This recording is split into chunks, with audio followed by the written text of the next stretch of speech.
Assalamualaikum warahmatullahi wabarakatuh. Kami dari kelompok 7 yang beranggotakan Andra Farisi, Muhammad Naufal Irwansyah, dan Muni Alba. Di sini kami akan menjelaskan fungsi menu-menu pada BIOS. Fungsi utama BIOS adalah untuk memberi instruksi pertama pada komputer saat booting dan untuk mengidentifikasi perangkat keras. Untuk masuk ke pengaturan BIOS, kalian bisa melakukan dengan menekan secara terus-menerus tombol F2 atau F12 atau delete sampai muncul box seperti ini. Menu pertama yaitu main menu. Pada menu ini terdiri dari BIOS Information. BIOS Information berisi tentang versi BIOS yang digunakan pada komputer. Processor Information fungsinya untuk mengetahui jenis CPU yang digunakan. Memory Information fungsinya untuk mengetahui kapasitas RAM yang terpasang. System Information fungsinya untuk mengetahui serial number dari motherboard yang terpasang serta MAC address. Selanjutnya System Date. System Date ini fungsinya untuk melakukan setting tanggal, bulan, tahun sesuai dengan real-time clock. Selanjutnya, System Time.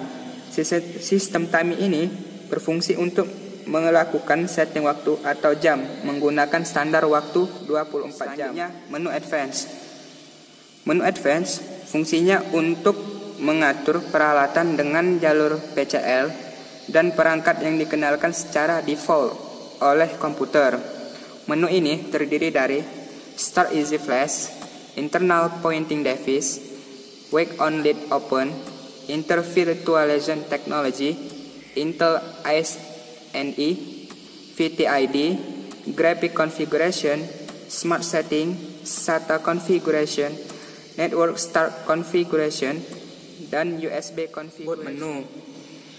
Menu ini digunakan untuk mengatur proses pada komputer saat dinyalakan, yang terdiri dari fastboot.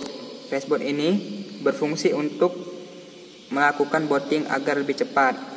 Selanjutnya, Launch CSM berfungsi untuk menyediakan kompatibilitas BIOS lama dengan meniru lingkungan BIOS, memungkinkan sistem operasi lama pada BIOS terbaru yang mendukung UEFI. Biasanya mode ini secara default terdisable. Boot Option Priorities berfungsi untuk menampilkan pilihan beberapa bootable device yang terhubung pada komputer. Add New Boot Option. Add New Boot Option berfungsi untuk menambahkan bootable device pada BIOS, sedangkan Delete Boot Option berfungsi untuk menghapus bootable device pada BIOS. Security Menu. Menu ini digunakan untuk mengatur keamanan sistem pada komputer kita. Pada menu ini, kita bisa memberikan password login ke OS maupun password untuk mengakses harddisk kita. Pada menu ini terdapat 3 sub, yaitu yang pertama Administrator Password. Fungsinya untuk memberi password dan mengakses full tanpa batas. Selanjutnya, User Password atau Set User Password berfungsi untuk memberi password dengan akses terbatas. Selanjutnya, Set Master Password berfungsi untuk menginput password master. Selanjutnya, Secure Boot. Secure Boot ini berfungsi untuk mencegah malware atau sistem operasi yang tidak memiliki kewenangan untuk loading pada saat proses startup. Pada Windows 8 ke atas, fitur ini secara default enable.